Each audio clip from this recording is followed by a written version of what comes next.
We are humbled.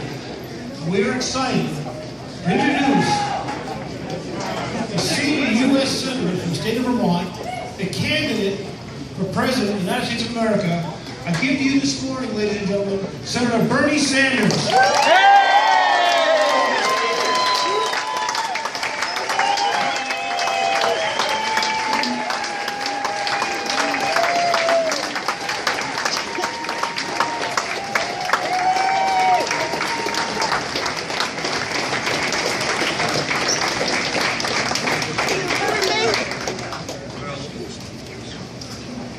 Let me begin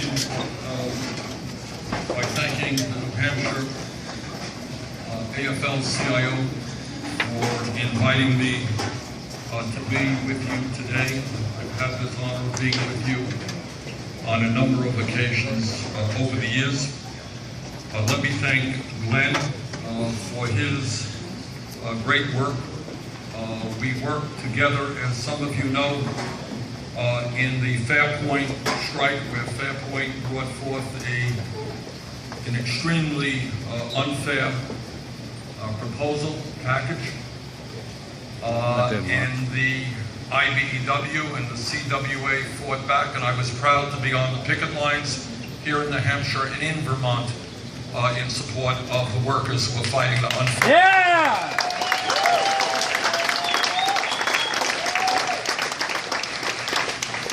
Also thank each of you for what you're doing every day in standing up for working people, in engaging in collective bargaining so that working people can have decent wages and decent working conditions. And on today, on a Labor Day, we also remember the struggles of workers and their unions going way back when. And today we say thank you to the trade union movement for giving us the 40-hour work week. Thank you for fighting for worker safety on the job. Thank you to fighting against discrimination in the workforce. Thank you for Social Security. Thank you for Medicare. Thank you for Medicaid. Every worker in America owes a deep debt of gratitude to the American trade union movement.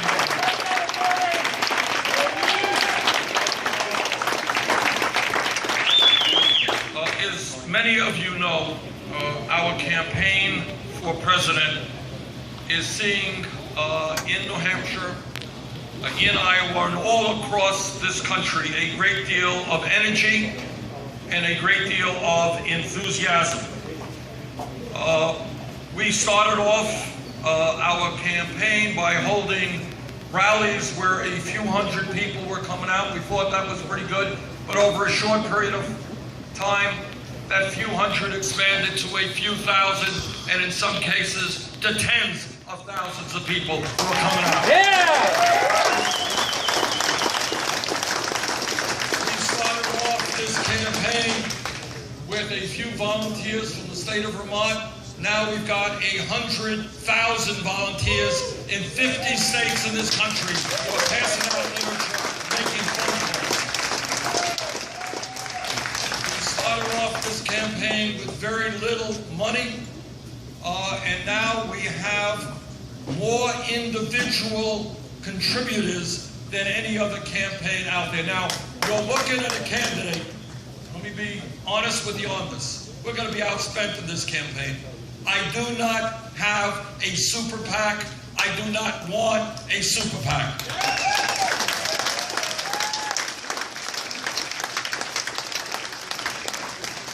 I have never taken campaign contributions from corporations. I don't want their money because I don't represent their interests. I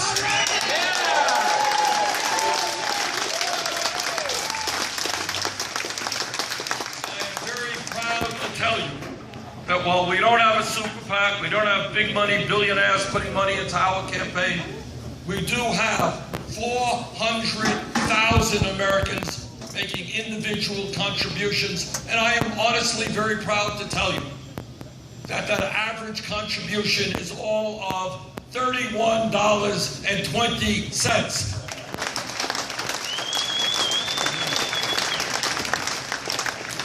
This is a a people's campaign. And we will win this campaign or lose this campaign based on the support we are getting from working people. And based on what I can see so far, we're going to win this election.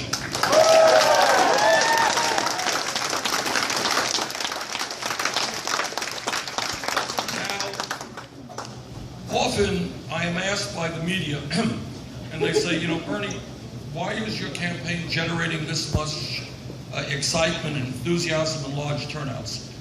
And my answer is pretty simple and straightforward. And that is that the American people are sick and tired of establishment politics. They are sick and tired of establishment economics.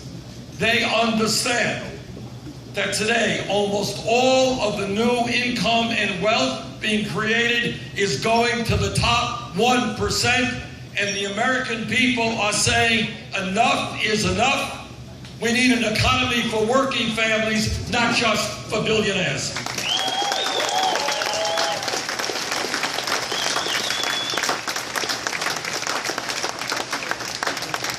Brothers and sisters, we live in the wealthiest nation in the history of the world. But very few people in America understand that or know it or feel it, because almost all of the new income and wealth are going to a handful of very, very wealthy people. So let me be clear with you in saying that when you have the top 1/10 of 1% owning almost as much wealth as the bottom 90%, when you have one family, the Walton family of Walmart, owning more wealth than the bottom 40% of the American people, when you have seen in recent years a proliferation of millionaires and billionaires, when you got all of that, what we have got to do together is address this grotesque level of income and wealth inequality, and we have got to create an economy that works for all of us and not just the people on top. Hear, hear.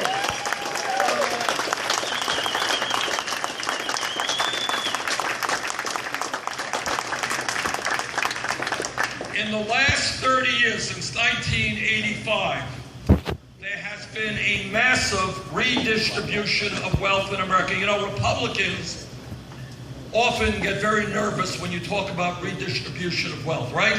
They start, shaking.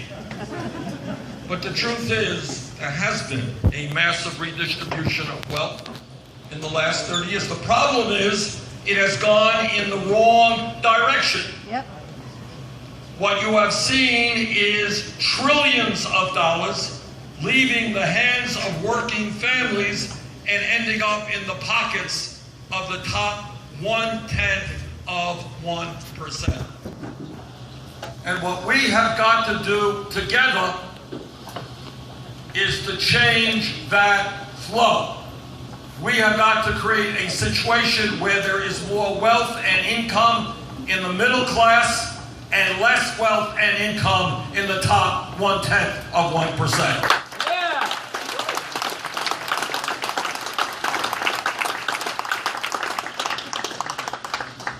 Talk about our economy, let's be very clear that at a time of massive income and wealth inequality, the wealthiest people and largest corporations in this country are going to have to start paying their fair share of taxes.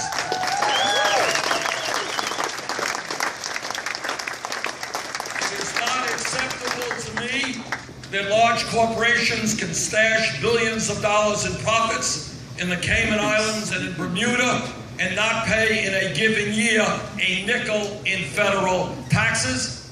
It is not acceptable to me, as Warren Buffett reminds us, that some of the wealthiest people in this country have an effective tax rate lower than firemen or nurses. We need a fair tax system in this country which says to the billionaire class, This country has enormous needs. You are going to start paying your fair share of taxes. You are going to accept your responsibilities as Americans.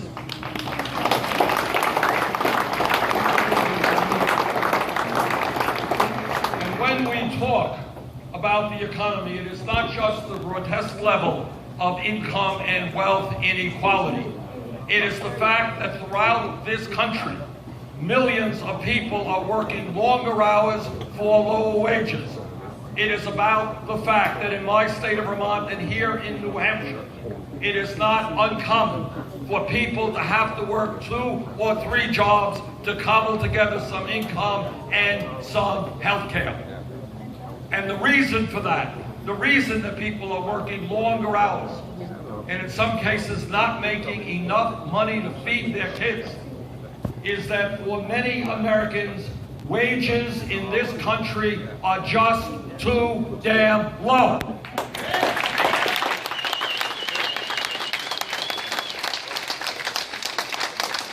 us be very clear.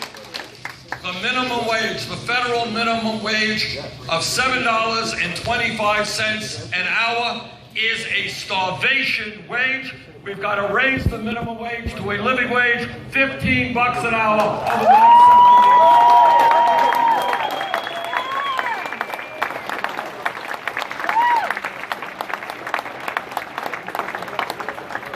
Brothers and sisters, it is not a radical idea to say that when somebody works 40 hours a week, that person should not be living in poverty. It is not a radical idea to say that every working person in this country should earn enough income to take care of their kids, to feed their kids, and not have to go to an emergency food shelf. We need to raise the minimum wage to $15 an hour over the next few years.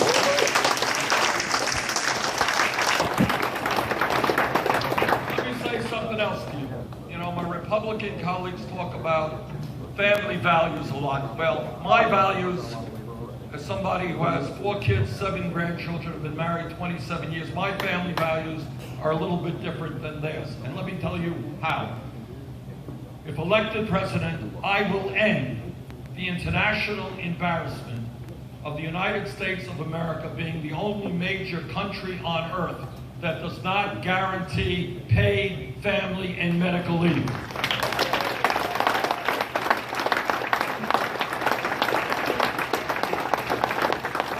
Family values are about the fact that when a woman has a baby, regardless of her income, she should be able to stay home with that baby for the months she needs in order to get to know that baby, bond with that baby. That's a family value. Separating that mother from her baby, forcing her to go back to work after 1 week, after 2 weeks after she gave birth, that is not a family value. That is the opposite of a family value. We need paid family and medical leave.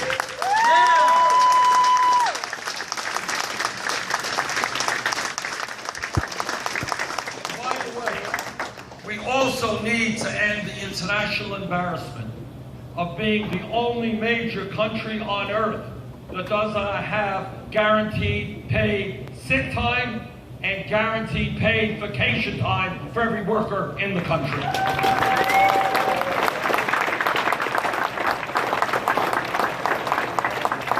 Now, running for president, when you run for president, one of the fun things is you could raise issues that many people would prefer not to talk about. So let me mention a couple of them. Number one, jobs report just came out the other day, as it does every month, and it tells us that official unemployment is 5.1%. But there is another government statistic which often does not get a lot of media attention. And that statistic includes those people who are unemployed, who are underemployed, working 20 hours when they want to work 40 hours, or have given up looking for work entirely. Real unemployment is over 10% in America. And let me tell you something else that nobody talks about, and that is the tragedy of youth unemployment in this country. I asked for a study about 6 weeks ago, and this is what the study told us from a very good economic think tank. For high school graduates, listen to this, high school graduates between 17 and 20 years of age who graduated high school, real unemployment for the kids who are white, 33%. Hispanic kids, 36%. African American kids, 51%. We got 5.5 million young people in this country who don't have jobs, who are not in school, and they're hanging out on street corners in Manchester, New Hampshire, in Burlington, Vermont, and all over this country. And if anyone thinks that this outrageously high rate of youth unemployment is not connected to the fact that we have more people in jail than any other country, you would be sorely mistaken. In my view, and I believe this from the bottom of my heart, it makes a lot more sense for us to be investing in jobs and education rather than jails and incarceration.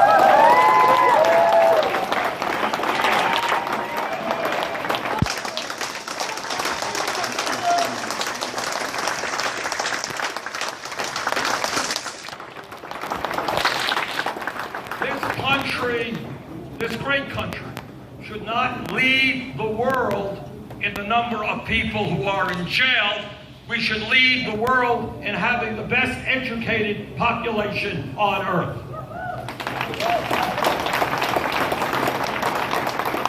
I think a good start forward in putting people to work is to rebuild our crumbling infrastructure, our roads, our bridges, water systems, wastewater plants, airports, rail. Putting $1 trillion over a 5-year period into rebuilding our infrastructure will create 13 million decent paying jobs, and that is what I intend to do.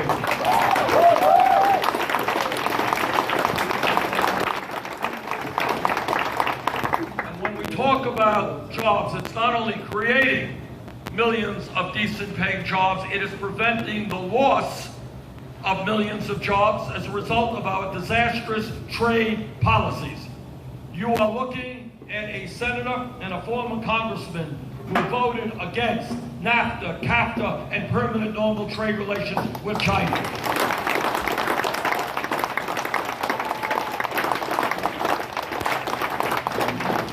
And you're looking at a U.S. senator who will help lead the effort to defeat this disastrous Trans-Pacific Partnership.